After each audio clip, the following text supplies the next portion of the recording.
you have this very long history here. Yes. And it's very personal, and you are committed, and you love this place and the people. Yeah. Should he be saying that to the whole church? Is this like... He didn't run that past me, first of all. He did not run that past me. Grieving the loss, bit by bit, of how I knew how to run a church. It wasn't going well. Yeah. And I'm like, what are we doing? We are wasting our time. This is so... And I would just be railing against God in my own time. He was doing so much more and building things into us. Hey everybody, Chris Macky here. Welcome to VCCLife, a podcast for and by the Vineyard Community Church in St. Louis, Missouri. This podcast is a space for a church in transition. As we navigate change, we believe God is calling us into something new, a fresh way of thinking about faith, community, and what it means to be the church. We're leaning in, listening, and experimenting with what it looks like for Jesus to lead us. Join us as we wrestle, reflect, and step forward together into God's unfolding story. Hi, Emily. Hi. How are you doing? I'm good. Good. Thanks for coming on this podcast. Yeah, you're welcome. It's been good to listen to so far. Yeah, I think it's turned out okay. Yeah. It's accomplishing what we wanted to accomplish. Yeah, I hope so. So I'm excited to hear what your contribution is, what your stories are, what your experience has been, because you've been right in the middle of it. Yeah, it's been a wild ride. I spent some time just remembering before recording today, and there's been some ups and downs. Yeah. It's been an intense 5 years or so. Yeah, and share whatever you'd like to, and don't share what you don't want to, and we'll edit out whatever, all of the secrets that you happen to spill by accident or whatever, or names you drop or whatever, So just a reminder that we're doing this because we think God's doing a big thing in our church, and we want people to be aware of it, more aware of it than we can provide in other spaces. And the other thing is just me personally, I've had great conversations with you. Yeah. Over the last few years. Yeah, I'm thinking about our lunches.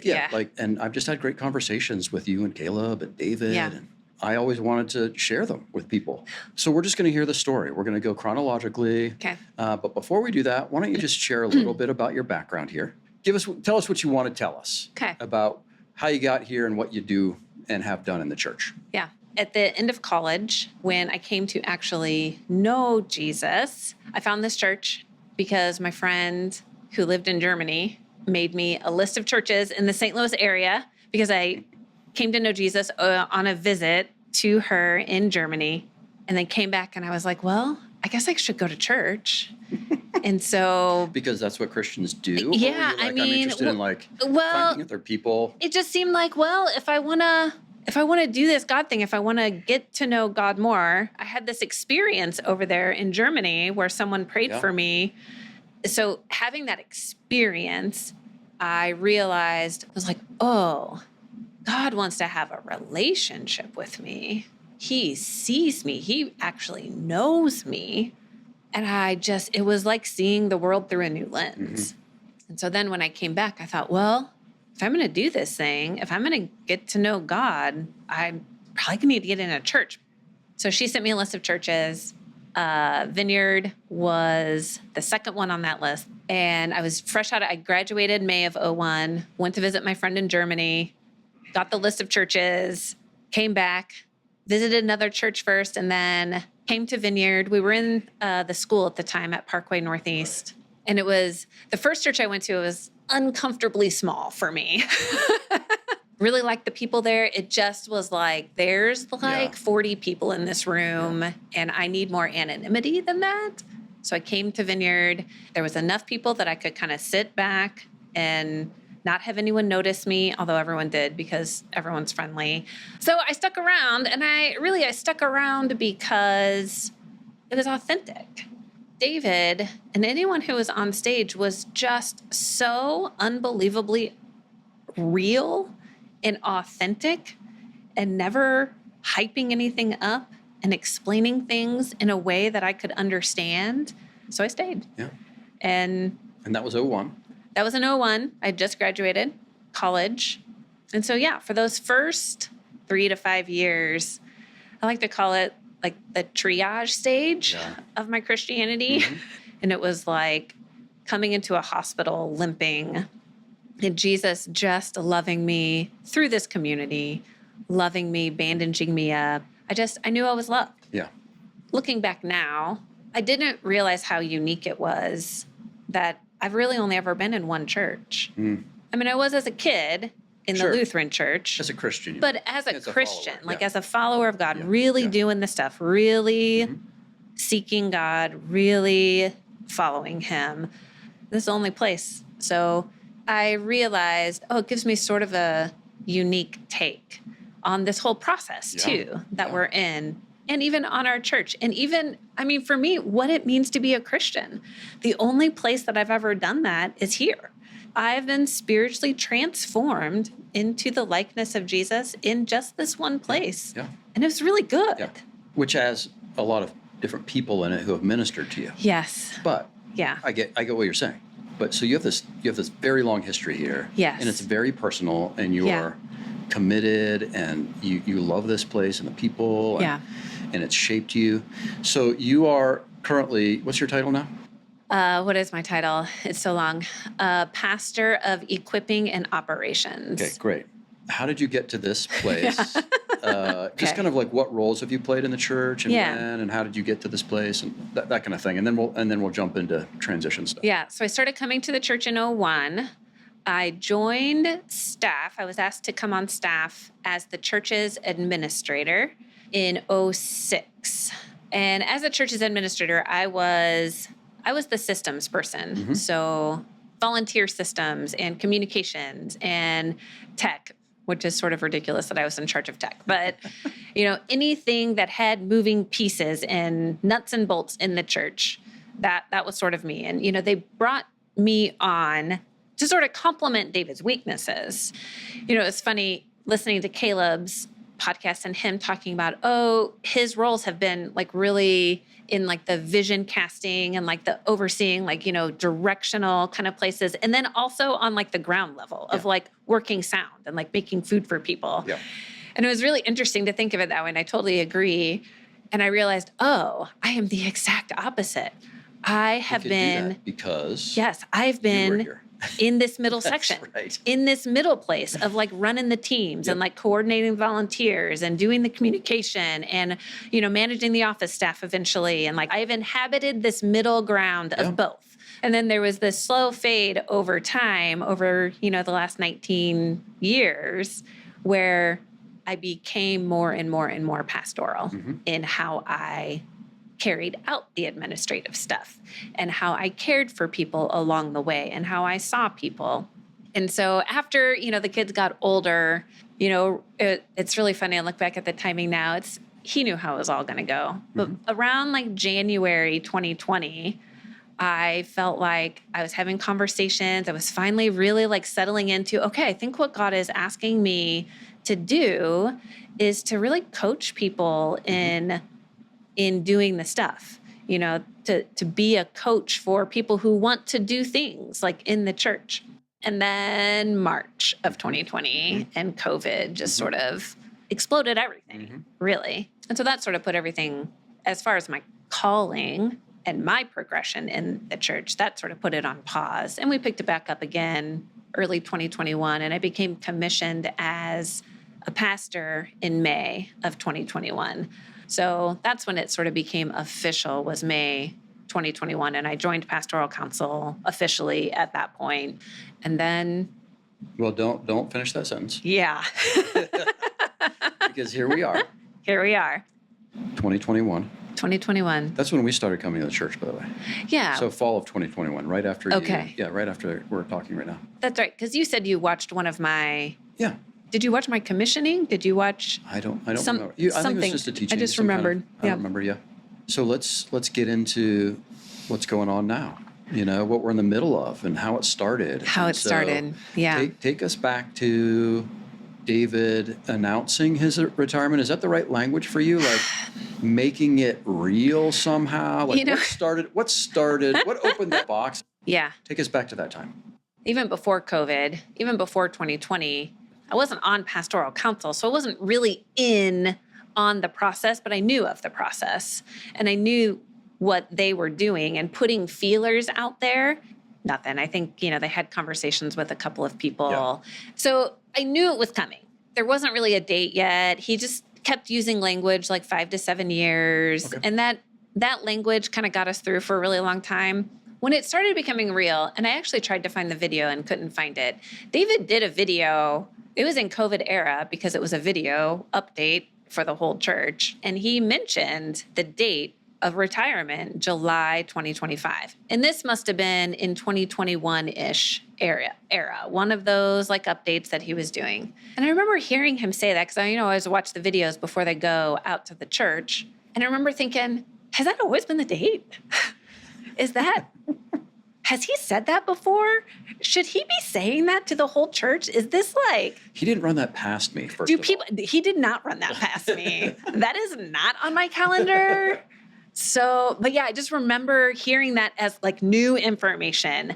But at the time, it's 2021. There's so much else going on that it was like, it's like forever from now. Right. So we have so many other fish to fry right now. That's like way out there on the horizon. So the process of assimilating that information was really slow over time. And then really the next time I remember really focusing on that date and like really hearing the date was somewhere in 2023 at an LSAT meeting. Caleb brought it up and he was like, well, you guys, July 2025 is not really that far away at this point. And like every person in the room was like, what?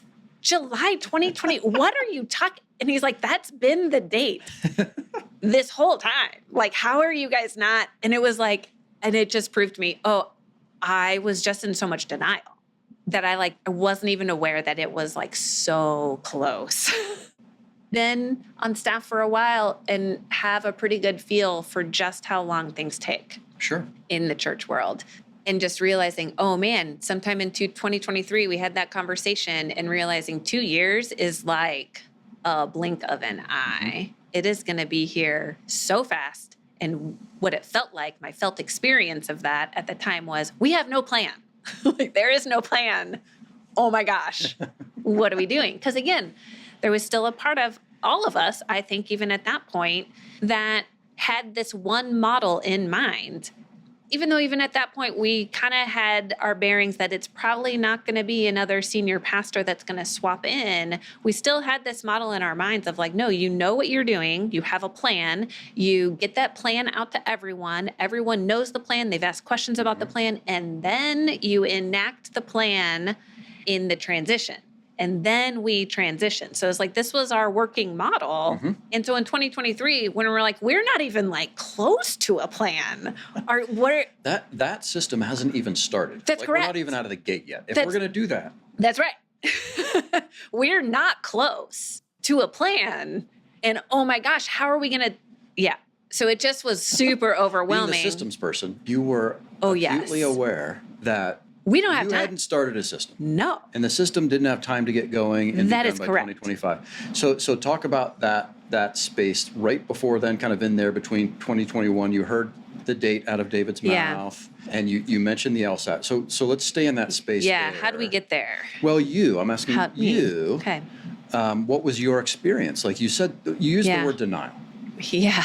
Right? So for a couple years, like what was going on in you and in the church around you after he started the clock? Well, I call it denial, and I think that is partly true, but really it's that I was so in the trenches of what was happening in the church, in that middle ground of doing all the stuff and coordinating all the teams and all the ministries and all the stuff. COVID had exploded all of our systems. Yeah. And I'm the systems person. And so that was particularly difficult for me. I know it was difficult for everyone in a unique way, but that was the unique way that it was difficult for me, is that it disrupted and really just demolished, I'm going to say, every single one of our systems. Yeah. And so by 2021, we had sort of gotten our feet underneath us. But one of the things I was reflecting on is even right away, even in 2020, as we were starting to come back and having meetings and, seeking God together in the way that we knew how, there was a pretty prominent feeling that we weren't going to go back to the way it was, that we did see it as an opportunity, although it was like gut-wrenching at that point and like terrifying. But we all had this sense in some way that like, oh, it's not gonna go back actually to the way it was, and really kind of don't want it to. Mm-hmm. So we all had sort of that awareness, but in the train, it's like it's hard to see the forest for the trees when trees are like freaking smacking you in the face as you're like trying to like walk through this forest. So were you in that time really just not thinking about his retirement at all? That's what I mean. It's like I call it denial, but like really it wasn't even denial. Yeah. It was like, I can't think about that. Also, I was not yet on pastoral council, so it wasn't even my job. Yeah. It wasn't even my job to think about that, except as like an awareness that like, oh, that's going to happen out there somewhere. Even in conversations with David, because you worked very closely with him. Yeah, no. There was nothing. It was just like, what's happening today? Okay. What's happening today? And what are we doing this week? And here's what I need from you. Okay. And here are the 5 things. So that changed. Tell us about the change from the I'm just putting my nose to the grindstone and I'm just trying to like get the church going. Yeah. Something shifted to, I won't use the language. So something shifted. Tell us about that shift. What was it? And well, it's really interesting. It was early 2021. We had started talking again about me making my pastoral role more official.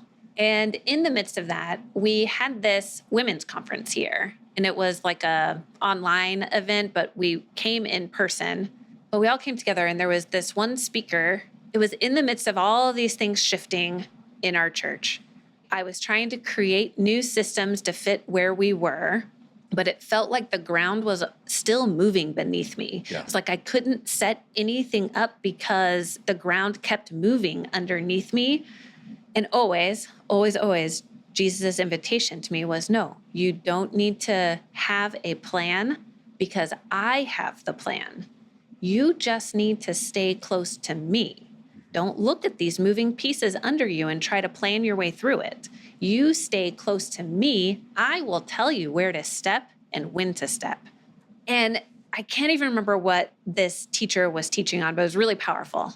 And I sat after everyone left the room and like went to lunch and I was journaling. And it was like God like downloaded this image for me. And it was me in a boat. It's always a boat. In a boat with Jesus. And the boat is like tethered to a dock.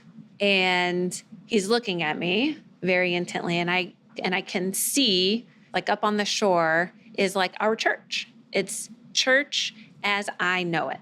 Church as I know how to run church, which I had a significant amount of experience by this point in doing that. 15 years of experience of running a church the way I knew how, which was systems and plans.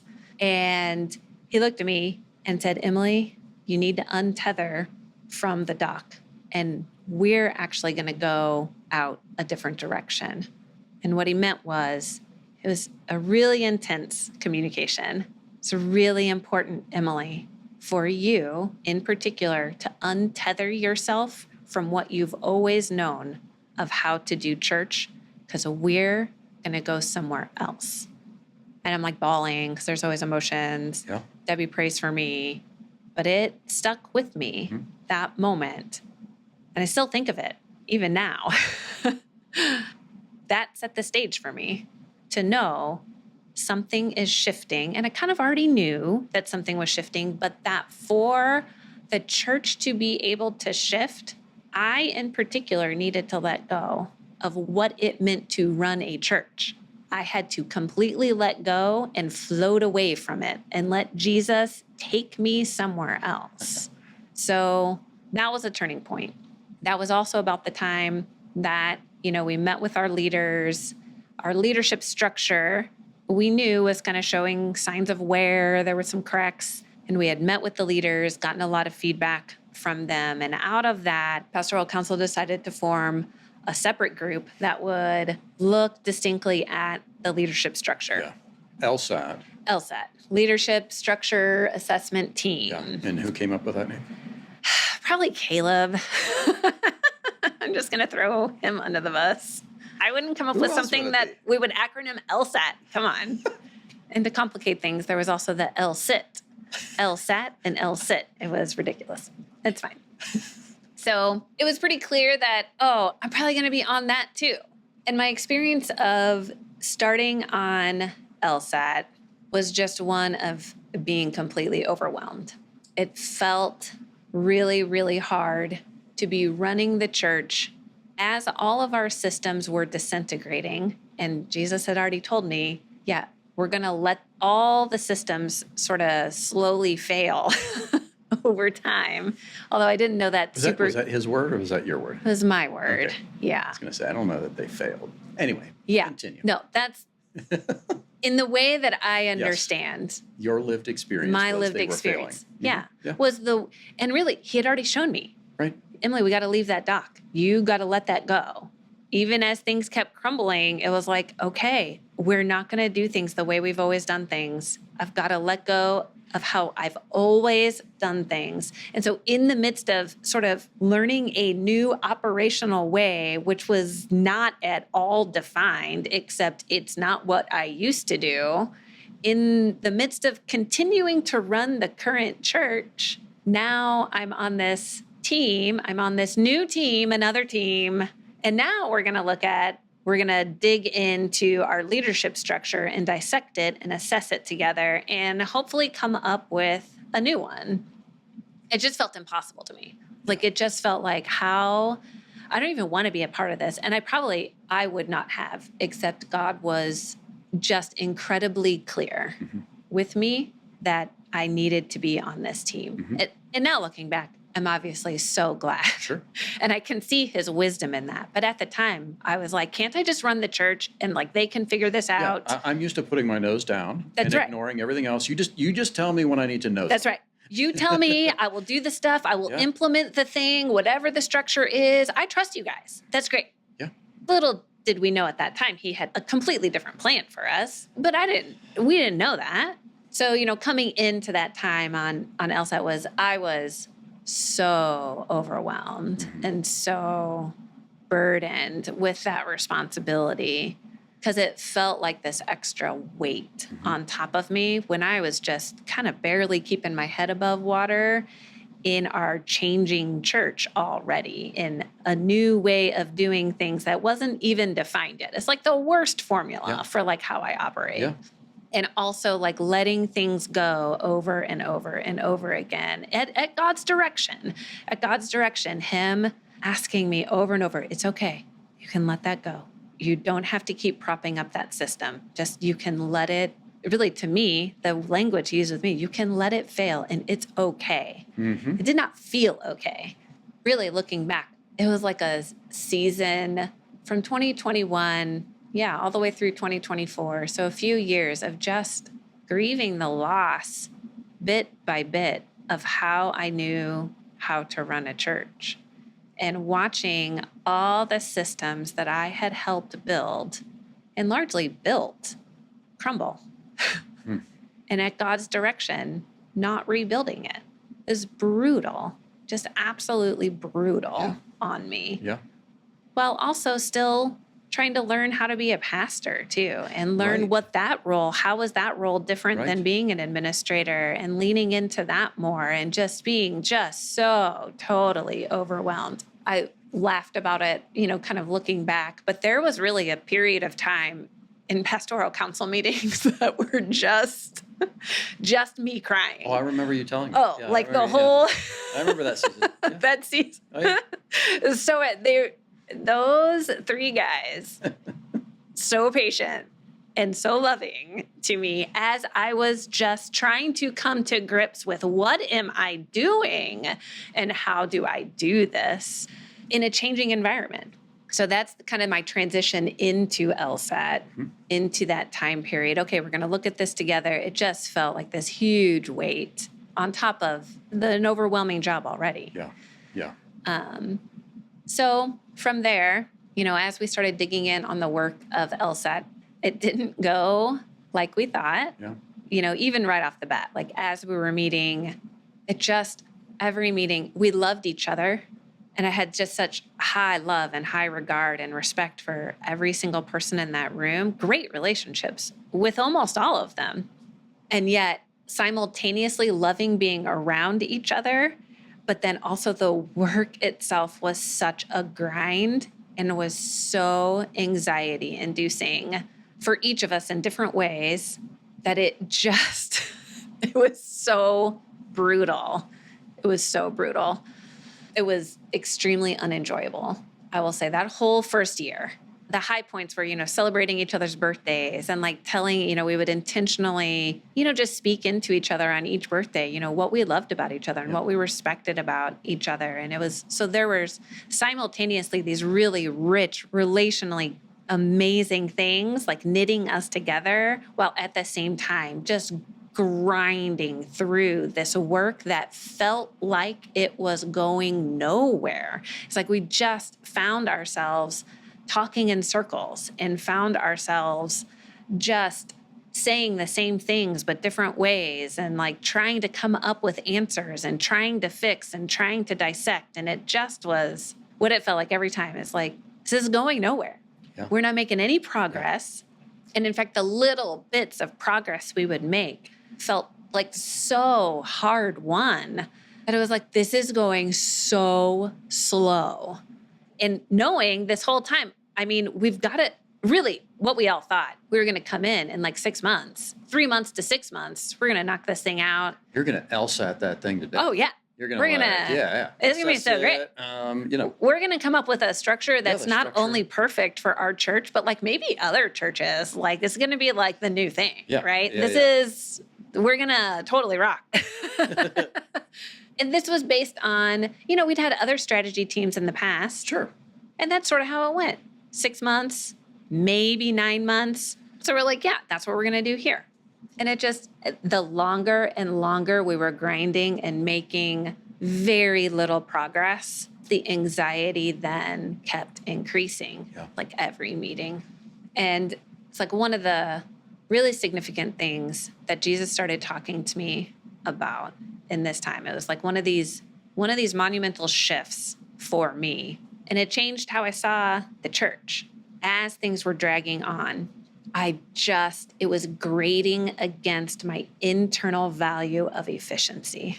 Mm-hmm. It's like, this is not an efficient use of our time, God.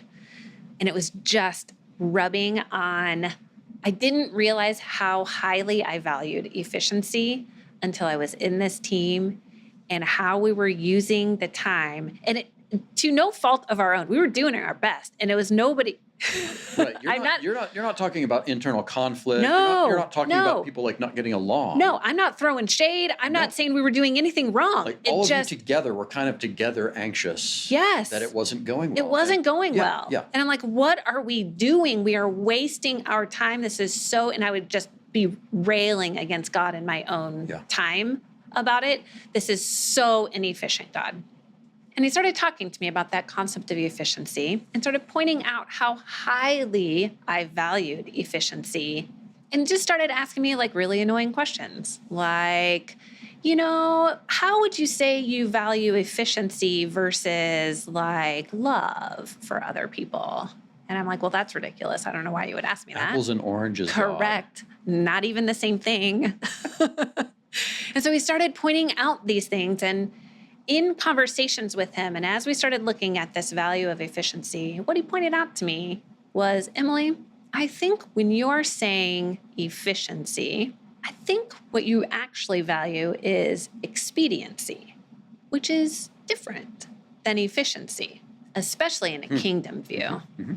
And as I started noodling on that, I realized, oh, that's right. Expediency is the quickest way to get from A to B with the least amount of effort, getting to A to B the fastest way. That is very much what I value. That is like amen, sister. Sort of how I live my life. I love it. I'm there with you. Oh, like if I can minimize the amount of work that I put in on a thing and still get from A to B, love it. So if I have to backtrack, oh my gosh. Even if I have to like go back upstairs to like get something that I like after I just came down the stairs, the word, I just spent that energy. Now I got to spend it again. So super not expedient. So he starts drawing these distinctions between efficiency and expediency. And he said, Emily, in my kingdom, nothing is wasted. That is efficiency in my kingdom. And he started turning my lens to how I was seeing our time in LSAT. It was not expedient. You didn't even know where the point B was. No. There's no chance you're going in a straight line. We were not going in a straight line. We were not going there quickly. We were putting in so much effort and energy. And this is the image that he gave me, is like in my frustration with him. I was like, it's like we're a toddler trying to put on our shoes. And there is nothing less efficient than a toddler putting on his own shoes. When you could just do it for him, that could be expedient. And he pointed out, actually through a dear friend who was like a child development specialist. Ooh. And she was like, oh, Emily, that's a great example, because there is so much happening for that toddler as they're putting on their shoe really slowly. There's so much development happening there. That actually is, from this kingdom view, that's really efficient, because there's so many things happening in one action. In the fingers, in the dexterity. Exactly. In the mind. In the trying mind, to figure it that's out, right. Fine motor control. fascinating, His sense of independence is growing in doing that task. And if you come in and shortcut that just to get it expediently done, you would lose all of those things that are happening. And so it really started to shift my view of kingdom efficiency. It's not the fastest point with the least amount of energy from A to B. It's more like many birds with one stone. It's like he was doing so much more and building things into us on these deep levels and shifting these deep things inside of us while we were struggling on the surface to get from A to B, not even really knowing where B was yet. We have to pause the conversation right there, but join me in the next episode for part 2 of my conversation with Emily.